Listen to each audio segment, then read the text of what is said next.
چھوٹے چھوٹے بچے کم سن جو کم عمر ہوتے ہیں وہ مسجد کے آداب کو نہیں سمجھتے، مسجد کی اہمیت کو بھی نہیں سمجھتے۔ وہ جس طرح گھروں پر کھیلتے کودتے ہیں وہ اسی طرح مسجد کو بھی وہ کھیل گاہ سمجھتے ہیں، تو اس میں بھی جا کر کے کود فان مچاتے ہیں، مسجد کے آداب کا بھی لحاظ نہیں کرتے۔ ایسے بچوں کو مسجد میں نہ جانے دیں، بچوں کو مسجد میں جانے سے روکیں۔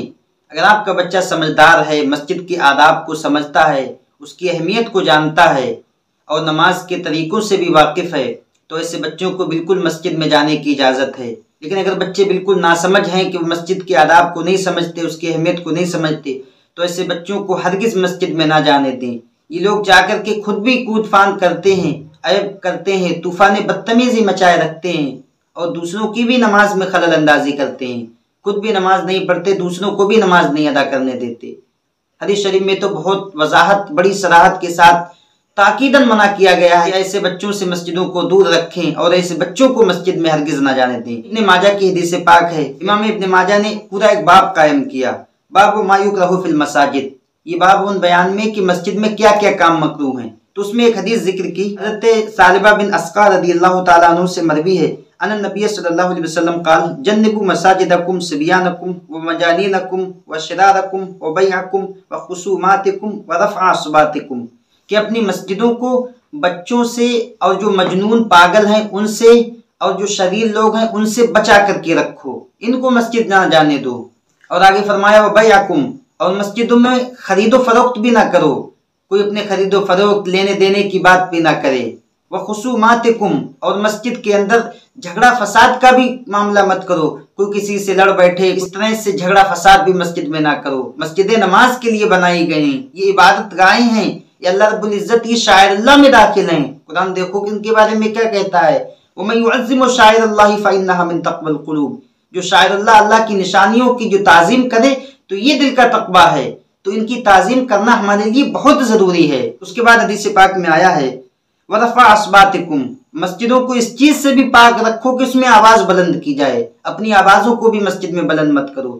مسجدیں عبادت کے لیے ہیں، تم میں عبادت کرو، ادھر ادھر کی باتیں، ادھر ادھر کی آواز بلندیں بالکل مت کریں۔ تو اس سے معلوم ہوا کہ حدیث شریف میں حضور کریم صلی اللہ علیہ وسلم نے تاکید کے ساتھ منع فرمایا کہ اپنے بچوں کو مسجدوں سے دور رکھیں، کہ اگر یہ ناسمجھ ہیں کہ جانتے نہیں مسجد کے آداب کیا ہیں، اس کی اہمیت کیا ہے۔ کبھی کبھی تو ایسا ہوتا ہے کہ بچے اپنی ناسمجھی میں اتنے ناسمجھ ہوتے ہیں کہ وہاں گندگی کر دیتے ہیں۔ اللہ اکبر، مسجدیں اس لیے نہیں بنائی گئیں کہ آپ اپنے بچوں کو لے جا کر اس میں گندگی کرائیں، وہاں جا کر کے کہیں کوئی پخانہ کر دے، کوئی پیشاب کر دے۔ خدا را ان چیزوں سے مسجدوں کو بالکل بچا کر کے رکھیں، اپنے بچوں کو بالکل اس طرح سے مسجدوں میں نہ جانے دیں کہ وہ جا کر کے وہاں شور مچاتے ہیں، لڑائی جھگڑا کرتے ہیں، کود فان کرتے ہیں۔ یہ بہت ہی غلط طریقہ ہے۔ حالانکہ مسجد کی تعظیم ہماری ذمہ داری ہے، اگر ہمارا بچہ جائے گا تو ہماری ذمہ داری ہے ہم اس کو روکیں، ہم اس کو سمجھائیں، پہلے اس کو ہم نماز کا طریقہ بتائیں، مسجد کے آداب بتائیں کہ مسجد کے کیا کیا آداب ہیں۔ آپ دیکھیں صحیح بخاری کی حدیث پاک ہے، اور آپ اس حدیث پاک سے اندازہ لگائیں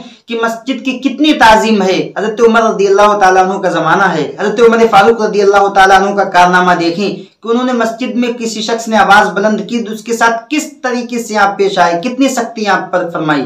صحیح بخاری کی حدیث پاک ہے، امام بخاری نے پورا ایک باب قائم کیا، باب رفع الاصوات فی المساجد، مسجدوں میں آواز بلند کرنے کا بیان۔ حدیث نمبر 470 ہے، عن صاحب ابن یزید قال كنت قائما في المسجد فحسبني رجل فنظرت فاذا عمر بن الخطاب قال فاتني بهذين فجئته بهما قال من انتما او من اين انتما قال من اهل الطائف قال لو كنتما من اهل البلد لاوجعتكما ترفعان اصواتكما في مسجد رسول الله صلى الله عليه وسلم۔ حضرت صاحب بن یزید رضی اللہ تعالیٰ عنہ سے مروی، وہ کہتے ہیں کہ میں مسجد نبوی میں کھڑا تھا تو مجھے ایک شخص نے کنکری ماری، تو میں نے پلٹ کر کے دیکھا تو وہ حضرت عمر فاروق رضی اللہ تعالیٰ عنہ تھے۔